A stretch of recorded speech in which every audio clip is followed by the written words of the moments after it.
Assalamualaikum warahmatullahi wabarakatuh, sahabat podcast Durasi. Kembali kita bersama dengan tamu tokoh kita hari ini. Sahabat podcast Durasi, di session kita ini selalu menghadirkan tokoh-tokoh yang insya Allah nantinya akan bertukar pendapat dengan kita, memberikan pandangan-pandangannya, dan mudah-mudahan seluruh yang kami sajikan akan bermanfaat buat kita semua. Dan kali ini Podcast Durasi edisi yang keempat akan menghadirkan seorang narasumber. Tamu tokoh kita adalah seorang tokoh muda. Dia adalah seorang pengusaha muda yang bergerak di bidang konsultan. Tamu kita adalah Pak Yantio. Assalamualaikum warahmatullahi wabarakatuh, Pak Yantio. Waalaikumsalam warahmatullahi wabarakatuh. Bagaimana kabarnya nih Pak Yantio? Sudah seger hobi olahraga kayaknya ini. Ya. Nama lengkapnya Pak Yantio saja, Pak? Ya, nama lengkap saya memang Yantio saja, nggak ada tambahannya. Pak Yantio, kalau lihat rambutnya ini tentara bukan ini? Wah, enggak. Pak Yantio, ngomong-ngomong sudah berkeluarga belum nih? Saya sudah berkeluarga, Pak. Kebetulan istri asli Garut dan sudah dikaruniai anak, semuanya perempuan. Itu. Alhamdulillah ya. Iya. Jadi Pak Yantio ini merupakan bagian dari sekian banyak orang yang kecantol sama orang Garut. Garut itu dodolnya cepol, jadi banyak yang kecantol sama orang Garut ya. Pak Yantio, ini bidang konsultan, Ya. usahanya ya, Ya. usaha. Ini konsultan bidang apa ini, Pak? Saya dulunya lahirnya itu dari dunia pasar modal, Pak. Jadi selama saya habis menyelesaikan studi, saya berkecimpung di dunia keuangan, khususnya di pasar modal. Nah, dikarenakan ada beberapa permasalahan di dunia pasar modal, khususnya di Indonesia ini, akhirnya saya berkecimpung waktu itu di Bursa Efek Indonesia. Di Bursa Efek Indonesia saya diserahin suatu perusahaan kebetulan milik orang Kanada dulu, dan konsultannya orang Swiss. Saya dirangkul di situ untuk menjadi salah satu bagian dari tim beliau. Nah, waktu itu kita punya kantor di UOB, Menara UOB Bundaran HI. Nah, akhirnya saya buka sendiri bersama, khusus ini orang lokal sendiri, saya sama teman itu sekitar 5 orang. Kita buka di Intiland, Jalan Karet, waktu itu di Jakarta. Nah, harapan saya dalam dunia konsultan ini, karena banyak beberapa investor itu mengalami kendala, baik itu kegagalan bisnisnya maupun ketidaksuksesan apa yang beliau harapkan, padahal sudah keluar uang baik ratusan juta, mau puluhan juta maupun miliaran. Ini seringkali terjadi kendala di situ. Nah, dikarenakan terjadi kendala, mereka mau mengadu ke siapa? Di Indonesia ini nggak ada, Pak, lembaga yang mengadu tentang kegagalan investasi, itu nggak ada. Adanya cuma keluhan investasi yang disampaikan ke Polsek, Polres dan lain sebagainya. Itu yang pernah saya sendiri melihat kan gitu. Intinya Pak Yantio ini konsultan bisnis. Iya, konsultan bisnis. Kan gitu. Terus yang menarik dari dunia konsultan bisnis itu, selain tadi banyak yang gagal nggak bisa ngadu segala macam, apa yang paling menarik itu? Yang menarik itu yang pernah saya alami sendiri, khususnya di Bandung, itu tentang kasusnya, mohon maaf ya kalau saya sebutin brandnya ya, kasusnya tentang investasi di grupnya Cipaganti.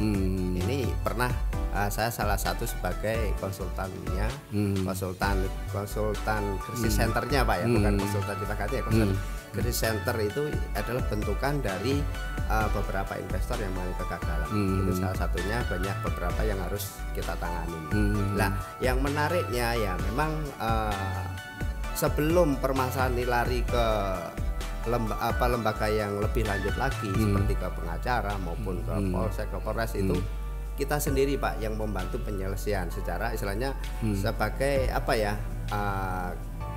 kedekatan antara investor dengan salah satu lembaga maupun investor dengan salah satu government kan gitu. Nah, ini yang paling sering kali kita alami. Contoh kata di daerah khususnya dulu di daerah Jawa Tengah pernah terjadi waktu itu tukar guling tanah antara tanah kas desa dengan PT lah. Ini pernah kita lakukan hal itu juga. Nah, permasalahan-permasalahan inilah yang menarik bagi saya bersama tim, karena apa? Kita ketemu dengan beberapa rekanan di mana beliau-beliau ini adalah sebenarnya pengusaha, tetapi tidak tahu alur mainnya sebenarnya bagaimana, cara menginvestasikan bagaimana kan gitu. Makanya harapan saya di Garut ini nantinya muncul beberapa investor-investor, tetapi tidak sekedar menginvestasikan, tapi bagaimana menginvestasikan yang benar. Ini biasanya kalau di Garut sudah misalnya daerah kecil semacam kabupaten ini sudah perlu peran seorang konsultan seperti Anda ini. Seharusnya Pak. Kalau di Garut ini saya alami sendiri, bahkan saya salah satu pelaksana bisnis di Garut juga. Itu banyak yang harus yang harus kita bicarakan lewat salah satu konsultan tadi.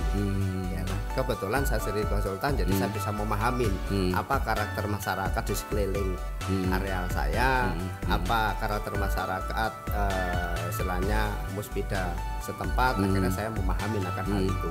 Makanya harapan saya seandainya Garut ini mau diciptakan menjadi salah satu kota mandiri ataupun kepingin menggait investor, ya mari, baik itu lembaga-lembaga pemerintahan atau apa, mari yuk kita kerjasama. Konsultan itu bukan sebagai suatu benturan buat pemerintah sendiri, bukan. Seharusnya konsultan ini sebagai salah satu bagian, karena yang mengarahkan yang ini kan rata-rata contoh kata orang bikin andalalin UKL UPL pasti kan lewat konsultan, ya kan, tentang masalah laporan keuangan dari lewat konsultan, ya kan, beberapa itu kan. Nah, kalau biasanya nih pengguna jasa Anda ini pengusaha atau lembaga pemerintah? Rata-rata pengusaha Pak, ya gitu, rata-rata pengusaha. Tetapi seringkali ini bukan memakai putra daerah sendiri, tapi malah menggunakan areal luar Pak kan gitu. Ya seringkali kalau di Garut ini sering kalau saya lihat tuh pakai konsultan dari Bandung, konsultan dari Jakarta. Ini seringkali yang terjadi kan gitu. Baik, tapi kenapa saya berkeinginan dalam di Garut ini, keinginan saya di Garut itu nantinya yuk kita bentuk dari rekan-rekan ini, contoh kata adik-adik yang baru lulus kuliah, mereka mempunyai jiwa yang spiritnya oke, dan istilahnya pandangannya lebih luas, ya kita rangkul aja itu. Karena sebenarnya dunia konsultan ini lebih menarik kalau menurut saya daripada yang lainnya. Kenapa? Karena ini sendiri-sendiri Pak, dunia konsultan dia bisa menjadi seorang figur pengusaha, dia bisa menjadi seorang figur baik itu pengusaha keuangan, baik itu pengusaha properti, baik itu pengusaha yang lain-lainnya. Ini karena harus mengetahui dan harus tahu. Misalnya tahu bisa terampil ahli. Seperti saya pernah sama almarhum Bob Satino dulu diginikan, Dek, 4 hal yang perlu kamu ketahui. Saya pernah bertanya, Om bagaimana Om bisa sukses ini? Saya bilang 4 hal. Jadi orang itu mau apapun pekerjaannya harus tahu dulu. Tahu, bisa, terampil, ahli. Gitu ya. Tahu, bisa, terampil, ahli. Contoh kata, tahu nasi goreng, tahu, bisa bikin, harus bisa. Ya kan, terampil, dikatakan terampil, ya biasanya bikin nasi goreng setengah jam bisa 1/4 jam. Nah, ahli, kenapa dikatakan chefnya hotel itu seorang ahli? Ya karena itu, dia bikin nasi goreng cuma 5 menit selesai kan. Nah, ini salah satu contoh Pak.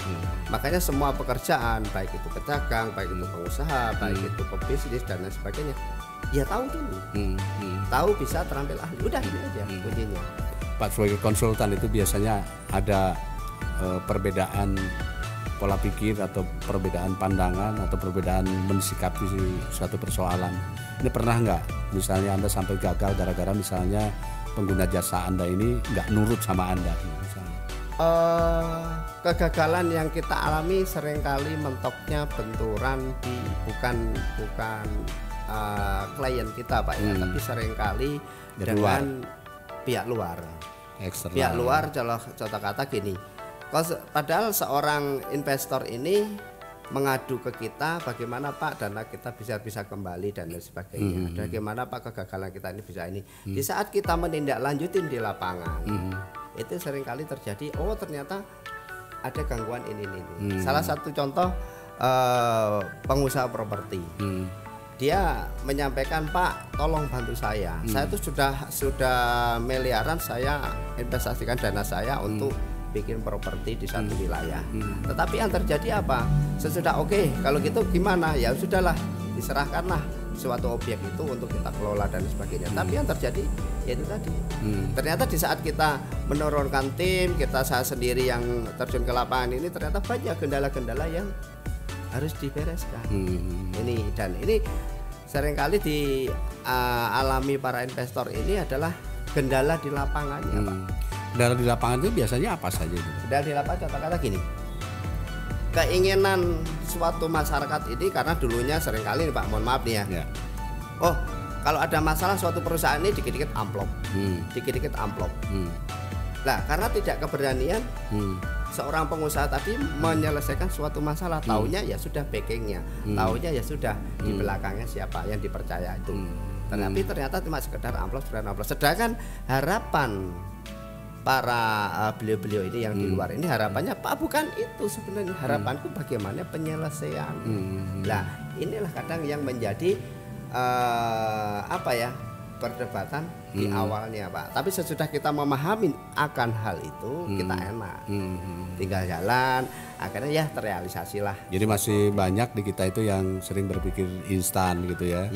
Misalnya pingin supaya cepetin dong nih, kasih uang atau gitu ya mungkin. Itulah yang sering terjadi. Itu ya sudah menjadi, bukan menjadi ini Pak ya, sudah menjadi tidak asing lagi lah. Ini tentu di eksternal, gangguan eksternal itu pasti ada dari pemerintahan, ada juga dari individu atau dari lembaga swasta. Yang paling sering Anda hadapi dalam penyelesaian suatu masalah? Penyelesaian suatu kesalahan itu seringkali malahan salah satu contoh kata lembaga pemerintahan. Ini seringkali dia menyampaikan, oh nggak bisa Pak, ini harus dilakukan, contoh kata kalau ini objek perumahan atau apa, oh nggak bisa, ini harus dilakukan kaji ulang lagi dan lain sebagainya lah ini kan gitu. Nah kenapa beliau-beliaunya mengharapkan ini, padahal kan secara istilahnya secara legalitas sudah dipegang. Nah ini kadang yang masih menjadi suatu kendala di situ, sedangkan pengusaha ini nggak tahu alurnya bagaimana. Itu ini yang paling menjengkelkan Anda ini kalau berhadapan dengan orang-orang atau lembaga pemerintahan, apa yang pernah lambat Anda Pak? Lambat. Lambatnya suatu pekerjaan. Biasanya lambat itu alasannya apa itu? Lambat itu biasanya alasannya masih katanya studi banding lah, katanya lagi keluar kota lah, katanya lagi pelatihan lah dan lain sebagainya. Tapi jarang ada yang berani mengungkapkan ini kan saya ditekan sama atasan saya. Ada yang berani gitu nggak? Nggak ada yang semacam itu. Cuma intinya gini. Padahal kenyataannya kalau ditelusuri di situ juga ada ya. Di situ juga sebenarnya ada kan gitu. Bahkan saya tuh ngalami sendiri ya, khususnya nih di Garut. Saya tuh ngalami sendiri. Sampai saya ini nggak perlu saya sebutkan lembaga dinasnya mana, nggak perlu. Cuma saya sempat ultimatum, saya ultimatum sendiri. Saya minta tolong urusan pribadi dikesampingkan dengan urusan bisnis. Itu terjadi pada objek bisnis saya sendiri, ya kan. Kalau nggak mau ngikutin nggak apa-apa, saya kasih waktu 1 minggu. Kalau nggak mau ngikutin berarti saya akan bikin laporan ke tingkat pusat, tingkat provinsi. Itu aja jawaban saya. Akhirnya selisih 2 hari saya dikontak sama asistennya, Pak suruh menghadap. Oh siap. Ketika menghadap itu biasanya apa yang? Ya menghadap, akhirnya saya pun menghadap, ya jujur saya nggak saya kasih, ya saya buka terang ya, saya nggak saya kasih rupiah, ya saya kasih berkas aja. Saya minta berkas saya mana, selesai. Gitu. Anda pernah nggak ditanya misalnya oleh seorang penguasa daerah, misalnya ditanya, Anda mengerjakan proyek senilai ini, modal Anda berapa? Hal itu pernah Pak. Tapi saya sebutkan karena seringkali saya sendiri juga yang sering saya alami, saya menjadi konsultan ini seringkali dikarenakan suatu unit usahanya ini menjadi unit usahanya ini kacau balau tadi itu, dia minta tolonglah Pak ini, akhirnya dia merangkul kerjasama. Ini yang saya senang. Baik, nanti kita lanjutkan ya Pak. Terima kasih. Sahabat podcast Durasi, nanti kita lanjutkan.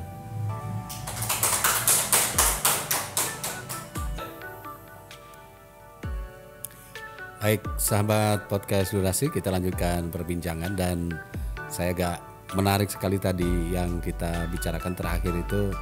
Ternyata ada liku-liku yang menarik, itu ketika Pak Yantio itu yang sebagai konsultan itu harus berhadapan dengan perilaku-perilaku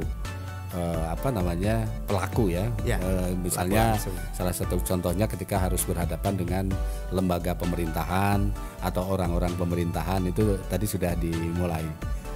Pengalaman yang real dan menarik apa ya? Kalau di Garut ini bicara Garut dulu aja nih. Pernah nggak di Garut udah berapa proyek yang dikonsultani oleh Pak Yantian? Kalau di Garut saya alhamdulillah udah lebih dari 5 gitu, ya. Itu besar biasanya nilai proyek sampai berapa ini?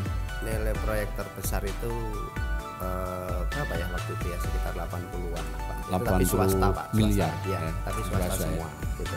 Tapi pernah harus berhadapan dengan birokrasi seperti apa gitu, karena kadang-kadang yang kita alami selama ini kalau bicara birokrasi itu kan sampai hari ini, walaupun kita harus jujur, perubahan ke arah yang lebih baik di dunia birokrasi ini sudah cukup lumayan lah. Misalnya dari sistem pelayanannya sudah ada upaya-upaya perubahan, tetapi kadang-kadang mindset orang per orangnya itu yang kadang-kadang masih belum berubah ya. Pernah nggak mengalami hal yang menjengkelkan? Pernah. Sampai saya waktu itu menyampaikan gini, waktu itu mau mintanya di expose, ya kan, di expose lagi. Nah, saya menyampaikan gini, udahlah Pak, waktu itu tentang sebenarnya sebenarnya ini bukan perizinan baru.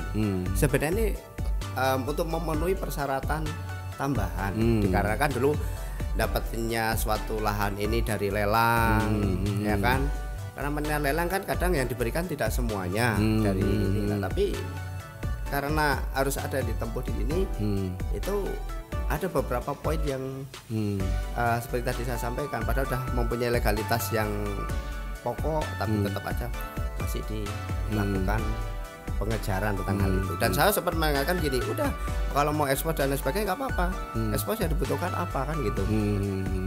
Ini Pak, berapa kepala dinas hadir? 9 Pak, 8 Pak, 9 waktu itu. Oke, nggak ada masalah. Saya simpel lah waktu itu. Saya setuju ini atas nama konsultan, atas nama legal suatu perusahaan, saya menyampaikan simpel. Kalau memang mintanya semacam itu, eksposnya di mana? Di BPMPT. Nggak perlu di BPMPT, sampai saya gitu. Udah saya jamu di 5 Hotel, sampai saya bilang gitu. Ini sakit jengkel saya Pak. Hadirkan semua kepala dinas, saya kasih uang cash 50 juta, saya jamin nggak ada OTT. Saya sempat menyampaikan hal itu. Ya kan? Tapi apa itu? Pak nggak berani Pak, gitu Pak ini. Ya kalau nggak berani ya sudah. Akhirnya saya bertanya, perusahaan udah punya IPPT, udah punya IMB, itu sudah legal apa belum? Oh ya sudah Pak, kan gitu. Ya sudah. Di dalam daftar sesudah lelang IPPT IMB itu sudah ditempuh. Ini mengurang nambahin kekurangan legalitas itu pernah saya alami sendiri.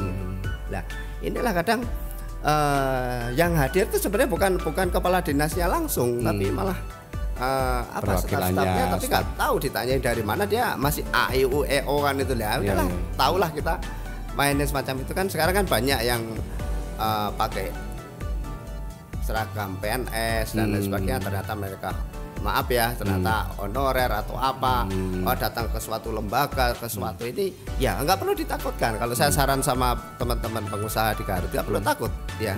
Kalau perlu nggak apa-apa.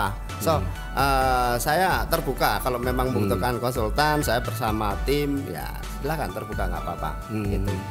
Nantinya harapan saya nggak perlu takut. Kenapa? Kadang kita itu seorang pengusaha kadang ditakut-takutin akan kekurangan legalitas, akan kekurangan ini, padahal legalitas sudah ditempuh dan sebagainya. Makanya saya nitip pesan ke teman-teman pengusaha Garut tentang legalitas dan lain sebagainya, tolong disimpan rapi, ya kan. Kalau perlu suatu perusahaan ini mempunyai divisi legal tersendiri, ya. Bagaimana cara membentuk divisi legal dan bagaimana tim legal ini berjalan, ya nggak apa-apa. Nanti bisa konsul ke saya tuh apa bisa, nggak apa-apa. Gitu. Nah, harapan saya tentang Garut ini, apa ya istilahnya, janganlah dikotor-kotorin dengan hal-hal kecil itu. Bikin Garut ini yang indah, bikin Garut ini suatu suatu kabupaten nantinya menjadi kota mandiri. Nah, ini harapan saya. Ya, kenapa?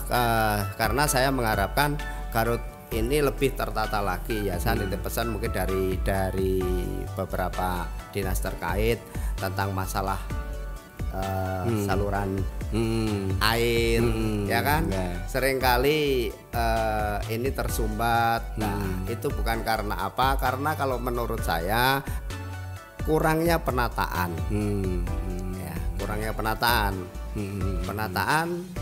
untuk saluran air yang sering terjadi itu waktu hujan. Itu biasanya kurangnya penataan. Oke, itu terkait dengan distorsi anggaran dari aslinya ke aplikasi di lapangan atau enggak ini? Wah, itu saya kurang tahu, dari dinas sendiri yang lebih tahu. Ya. Jadi kalau menurut saya, menurut kacamata saya sendiri secara pribadi, apakah seperti tadi Bapak sampaikan, apakah dikarenakan mungkin pemakaian anggarannya atau apa? Lah itu saya kurang memahami, tapi kalau bisa penataannya lebih benar-benar ditata berdasarkan apa ya, kontur tanah yang paling utama. Yang kedua itu debit air. Contoh kata ini dari atas ke bawah. Oh, debit air itu di atas ada berapa kakak. Jadi analisa teknisnya yang harus matang begitu. Betul. Ya. Nah, itu sebenarnya dibutuhkan seorang konsultan tuh larinya ke situ itu, Pak. Ini. Rata-rata yang sering terjadi ya sudah, dinas ini mereka udah pakai aja konsultan A, konsultan B. Tetapi kadang belum tahu konsultan ini sekedar dia menulis di kertas, apa dia sudah pernah melaksanakan. Nah, ini Pak yang perlu dipahami, Pak. Jadi rupanya terjadi persaingan juga di dunia konsultan. Betul, memang terjadi persaingan sebenarnya, tapi kalau bagi kita bukan seorang pesaing, Pak, tapi seorang rekan, Pak. Gitu. Karena kita tidak pernah, saya sendiri tidak pernah, saya bersaing dengan konsultan A, konsultan B, tidak. Justru sebagai rekanan kita. Bahkan saya seringkali bilang, bro, yuk kita sama-sama ini, yuk sama-sama inilah. Inilah harapan saya. Contoh kata penataan saluran air, khususnya di jalan-jalan yang menjadi perdebatan. Kenapa saya katakan menjadi perdebatan? Karena seringkali ada kata-kata ini bukan jalan kabupaten, ini bukan tanggung jawab kecamatan, ini tanggung jawab kabupaten, ini bukan tanggung jawab kabupaten, tanggung jawab provinsi. Nah, seharusnya kan dari situ kan, kalau memang ini tanggung jawab provinsi, minta tolong. Kalau saya sebagai konsultan, saya akan bilang kasih patok batasnya dari mana sampai mana, ya kan Pak? Atau peta itu. Nah, kalau nggak peta jalan kan ada, peta jalan dikasih warna. Nah, suatu dinas pasti memiliki, apalagi untuk penataan tata kota yang kedepannya, tetap pembukaan jalan baru nantinya, pembukaan rumah sakit, pembukaan pemukiman dan lain sebagainya. Itu kan sebenarnya udah peta. Perencanaan ke depan, seperti kayak orang mau bangun ada RAB-nya kan gitu, mau ini ada. Nah, inilah sebenarnya sebagai acuan. Ada satu lagi saya ingin tanya nih, penasaran ini. Kerja konsultan, Anda misalnya ditunjuk oleh suatu perusahaan konstruksi atau properti atau apa begitu ya, untuk memuluskan agar proyek itu dapat oleh perusahaan itu. Pernah nggak harus melobi misalnya ke kepala daerah atau ke penyelenggara proyek misalnya di dinas terkait, pernah nggak itu harus begitu lobby begitu?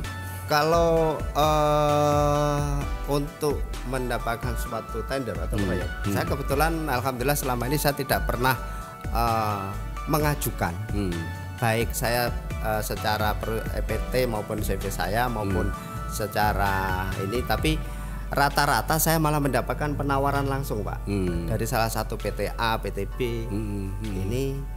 Sekaligus bahkan saya dirangkul, ya sudah Pak kalau gitu Bapak beli saham saya sekian. Nah, itu seringkali saya lakukan. Makanya saya berkecimpung, menariknya dalam dunia konsultan yaitu dan saya senang melakukan hal ini karena banyak bertemu yang saya alami Mbak ya. Saya alami secara pribadi, saya banyak bertemu dari beribu-ribu karakter orang, beribu-ribu orang. Baik mohon maaf nih ya, baik dari kalangan tukang beca maupun sampai kalangan pejabat tinggi, saya asik Pak ketemu Pak gitu. Nah, jadi tapi pernah nggak ini ketemu yang nakal-nakal gitu, misalnya secara prosedur administratif sudah dipenuhi, standar teknis sudah bagus, tapi pas harus pencairan dana atau kelanjutan proyek itu misalnya dihambat oleh orang-orang nakal ini? Apakah ini oknum pejabat? Apakah ini mungkin oknum di masyarakat juga? Ini kan kita kenal banyak sekali yang ikut terlibat itu biasanya dalam tanda kutip ada preman, ada pejabat ya, oknum ini ya, oknum itu. Pernah nggak ketemu dengan yang begitu? Kalau hal-hal semacam itu sering Pak. Jadi, tapi bukan suatu hambatan sih bagi kita. Biasanya gimana itu mengatasi? Ya kita tangasin, intinya gini aja. Saya seringkali bikin gambaran gini. Tolonglah teman-teman ormas maupun siapa ataupun preman dan sebagainya. Saya menggarisbawahi gini. Tolonglah dipahamin. Jika Anda menjadi seorang pengusaha, Anda datang ke suatu daerah itu membawa uang 1 koper. Koper itu, uang isi koper itu ternyata pinjam dari bank. Pertanyaan saya, seorang pengusaha ini mengembalikan ke bank itu 1 koper lebih apa dengan koper kosong? Kalau mengembalikan ke bank ini dengan koper kosong, silahkan kopernya dibagi-bagi isinya. Tapi kalau mengembalikan harus kembalikan 1,5 koper atau 2 koper, ya tolong. Bukan malah dikit kan. Tapi seringkali saya sampaikan hal itu. Yang pertama, yang kedua, saya pernah bertanya, bisanya apa? Oh Pak, saya bisa ini. Ya sudah, kamulah kerjain. Ini kalau saya Pak. Ya kemitraan ya. Ya, malah saya rangkul. Makanya saya bilang saya nggak pernah menjadi suatu hambatan. Mau teman-teman orang malah saya rangkul Pak. Ayo maunya apa? Ini ya ayo. Itu. Lah inilah Pak. Apa? Jadi selama ini Anda aman-aman saja, ya, nggak masalah ya? Karena saya lakukan hal semacam itu Pak. Dan saya seringkali kasih perumpamaan dulu.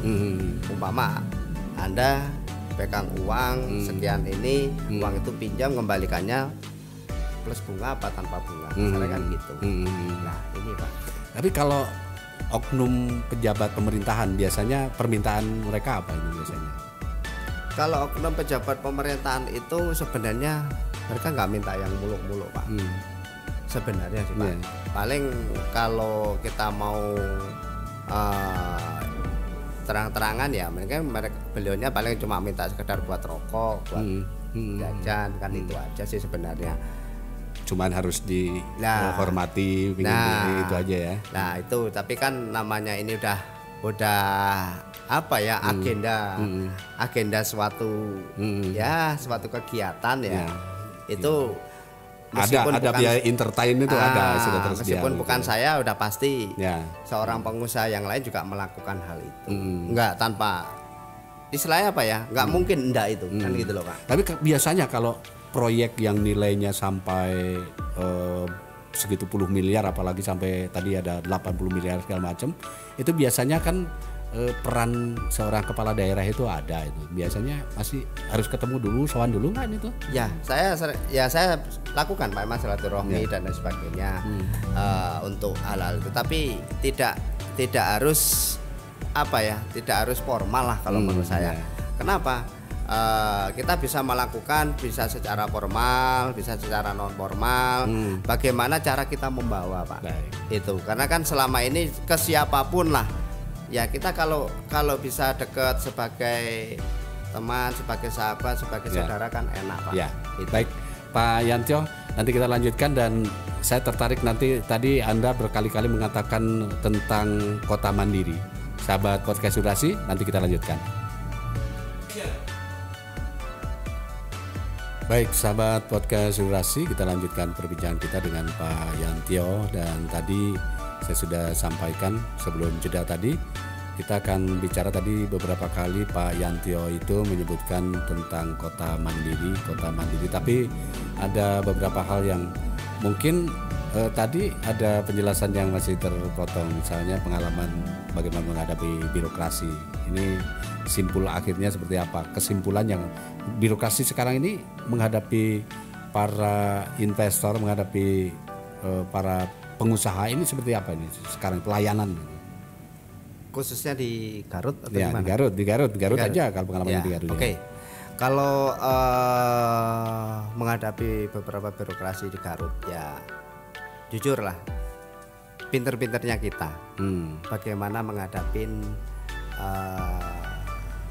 suatu lembaga pemerintahan, karena kan ya di mana para masyarakat udah pasti memahami lah akan hal apa yang harus ini. Tapi kalau saya menggarisbawahi ya bagaimana pinter-pinternya saya secara pribadi, di mana kalau perusahaan itu menjadi tanggung jawab saya untuk melobi, melakukan penjelasan. Artinya belum ideal dong ya? Apanya Pak? Belum ideal ya? Udah Pak, kalau istilahnya menerangkan lebih detail lagi Pak. Ya. Nah ini kan gitu, seperti tadi saya sampaikan kan, kalau saat ini ada ormas dan lain sebagainya ini, saya poinnya semacam itu. Kalau ke pemerintahan ya saya poin aja kan gitu, Pak. Kita bukan apa, tapi kan yang saya bawa ini bagaimana suatu daerah khususnya Garut ini mendapatkan tambahan PAD. Ini yang saya gambarkan ke beliaunya. Tapi di sisi lain saya sering mendengar itu katanya, wah mau investasi di Garut itu susah, mending punya duit berapa juga. Ada arah-arah pembicaraan seperti itu benar nggak sih sebenarnya? Ya, kalau orang ngomong gitu. Memang sempat ada salah satu investor itu waktu itu, kebetulan beliau orang Bandung. Kenalnya bukan sama saya langsung sih, kenalnya sama saya punya tim, akhirnya dikasih kontak ke saya, ketemu sama saya di salah satu mall di Bandung. Ya saya kasih informasi ini ya, jangan down lah, diberi tipsnya gitu ya. Saya jangan down lah, nantinya kalau memang mau investasi di Garut silahkan, yuk saya bantu. Kapan?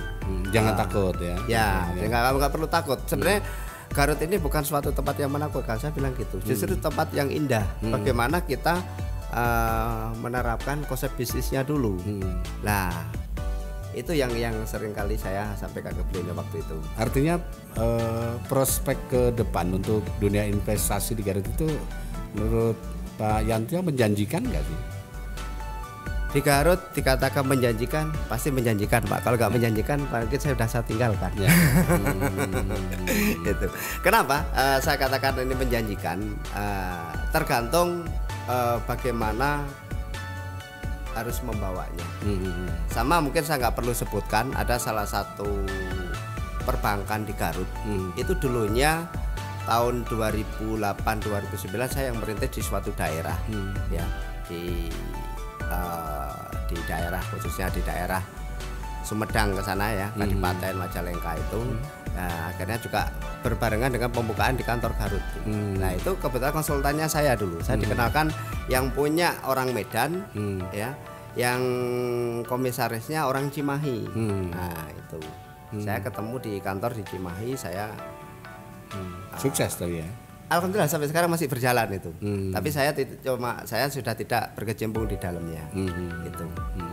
Ini karena saya mengharapkan suatu perusahaan ini silakan mau bergerak di Garut, ayo saya bantu. Harapan saya gitu, saya bantu, ayo kan itu. Maka dengan keinginan saya semacam ini, saya mengharapkan Garut seperti tadi Bapak sampaikan, saya kepengen menciptakan Garut itu menjadi kota mandiri. Bagaimana sih sesuatu menjadi kota mandiri? Ya bagaimana cara kita program-program kita, sistem kita untuk pengembangan wilayah Garut ini, baik dari konsep bisnisnya, konsep investasinya, konsep pertaniannya dan lain sebagainya. Itu kalau bedanya kota mandiri dengan kota-kota biasa, anggap dengan seperti yang ada sekarang ini, bedanya apa ini? Jadi perbedaannya gini Pak, sebenarnya tidak ada perbedaan, cuma yang membedakan kota ini bisa timbul tanpa harus tanpa harus meminta tambahan anggaran dari pemerintah pusat kasarnya seperti itu. Tapi bagaimana menciptakan suatu lembaga-lembaga tersendiri. Contoh kata sering saya pernah mendengar, Pak mau bikin pabrik di Garut itu susah Pak, Pak mau ini susah. Padahal seharusnya kalau kita merangkul suatu industri atau suatu perusahaan untuk masuk ke Garut itu apa, itu sebenarnya kesempatan. Seperti kayak Majalengka, akhirnya dia buka lahan tersendiri, di mana lahan itu tidak mengganggu yang lainnya. Sama seperti kayak di Garut, jangan ganggu yang lainnya. Mau buka suatu industri, mana yang mau jadikan komplek industri, arealnya mana, yang cocok mana. Lah ini nanti maksudnya ke tata kota. Mana yang menjadikan objek wisata, mana yang menjadikan objek bisnis menjadi suatu perdagangan, mana menjadi suatu objek bisnis kawasan industri. Akankah itu dilakukan? Kalau mau dilakukan ya monggo. Tapi ya itu tadi, kita harus melihat celah-celahnya, jangan sampai nanti bertentangan dengan masyarakat setempat. Makanya industri apa ya kan, atau suatu objek perusahaan apa tidak harus menjadi apa ya, menjadi suatu wilayah produksi. Suatu daerah untuk mendapatkan tambahan PAD ada beberapa cara, ya kan? Makanya tadi menjadi kota mandiri apa bedanya dengan kota-kota besar? Ya kita menjadi kota besar, tapi dengan tidak perlu istilahnya minta tambahan lah untuk dati 1, dati 2 Garut. Misalnya harus pemekaran dulu. Gitu ya misalnya. Ini cuma disitulah bagaimana cara kita berpikir memajukan. Dari mana? Ya sumbernya dimulai dari tingkat bawah. Tingkat RT gimana, tingkat RW gimana, tingkat kelurahan bagaimana. Nah habis itu baru masuk dinas-dinasnya bagaimana. Ini semuanya kalau bisa Nah kalau mau membentuk semacam itu diadakan training center dulu. Mau apa? Contoh kata, oh Pak saya kepengen Garut ini menjadi produk menjadi kota mandiri. Bagaimana mendapatkan PAD? Didirikan beberapa perbankan. Arealnya mana? Didirikan areal bisnis. Nggak perlu pabrik. Kalau bertentangan dengan kultur setempat. Ya, dengan tekstur areal wilayahnya, takutnya banjir dan lain sebagainya. Nah, hal ini yang perlu dipahami. Pak, kalau menurut Pak Yantio ini, potensi apa sumber daya yang ada di Garut itu yang memungkinkan mengundang investasi besar, tapi juga tidak nantinya bertentangan dengan kultur Garut yang mensejahterakan gitu? Ya. Itu apa ya? Kalau saya sedikitnya keliling areal Garut ini, sebenarnya seperti disampaikan beberapa rekan, Pak di objek pesisir pantainya ini indah dan lain sebagainya. Itu sebenarnya jadikan objek Pak. Objek bagaimana pecatu Bali itu bisa pindah ke Garut. Nah ini ya bagaimana para investor ini menanamkan menanamkan dana investasinya ke sini untuk dunia pariwisatanya kan gitu. Ini salah satu ya kan. Nggak perlu harus seperti mendirikan pabrik akhirnya bertentangan, mendirikan ini bertentangan, nggak perlu. Yang kelihatan nggak bertentangan tapi bisa membuat lapangan usaha, lapangan kerja masyarakat setempat. Seperti kayak sekarang di daerah Kediri, dulunya nggak ada namanya kampung Inggris tuh nggak ada. Akhirnya jadilah tuh kampung Inggris, ya kok cara komunikasinya kan gitu. Nah di Garut pun bisa diciptakan hal-hal semacam itu. Tinggal beberapa areal mana yang mau kita tata Pak.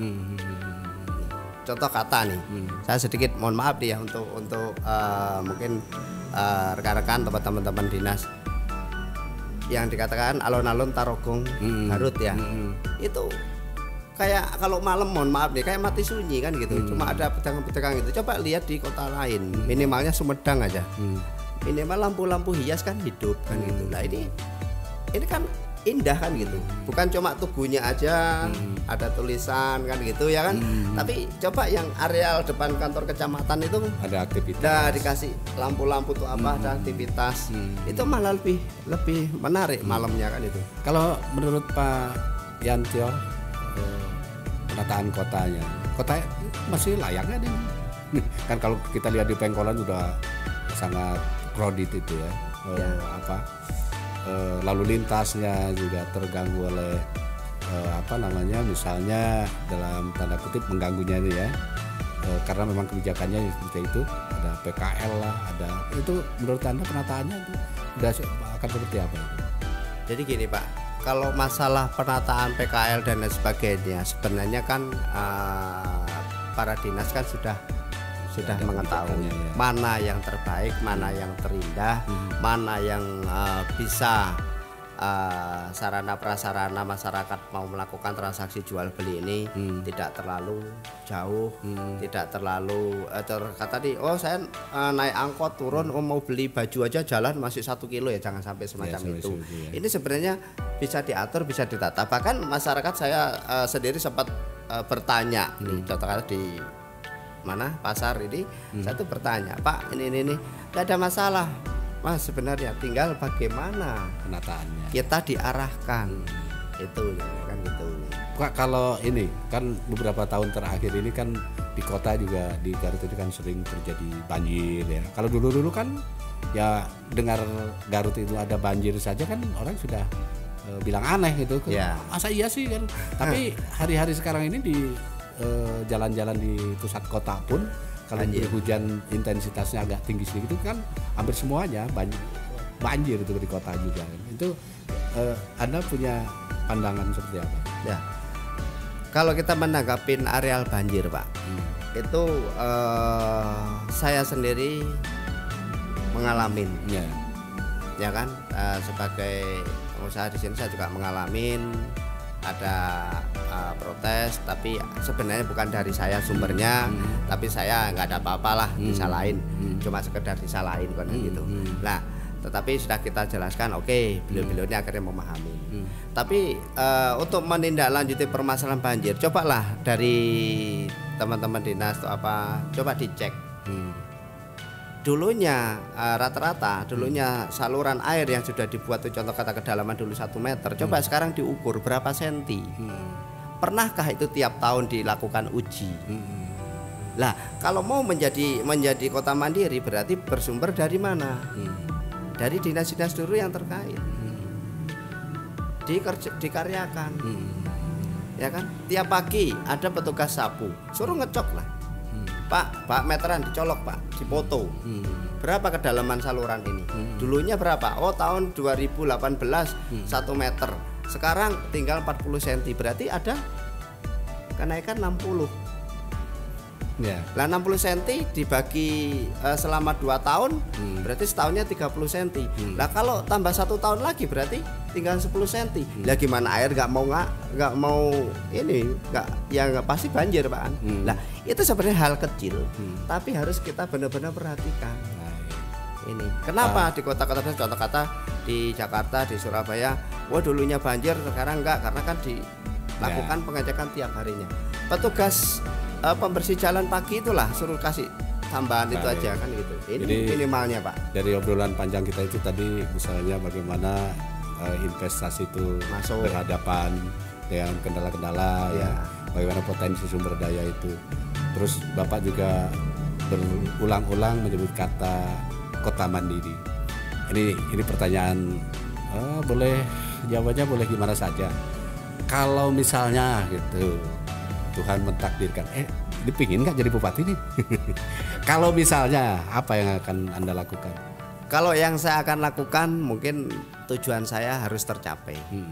Ya, tapi tujuan tercapai Allah pasti kasih, asalkan kita mau berusaha. Itu prinsip saya. Tapi ngomong pingin nggak jadi bupati ini? Pengen Pak. Clear. Sahabat podcast Durasi, demikian perbincangan kita hari ini dengan Pak Yantio, pasti kita nyari kesempatan lain untuk bisa berbincang dengan beliau lagi, menggali pemikiran-pemikirannya, karena semakin banyak kita mendengarkan kata orang, semakin bijaksanalah kita. Saya Slamet Timur, terima kasih, sampai jumpa. Assalamualaikum warahmatullahi wabarakatuh.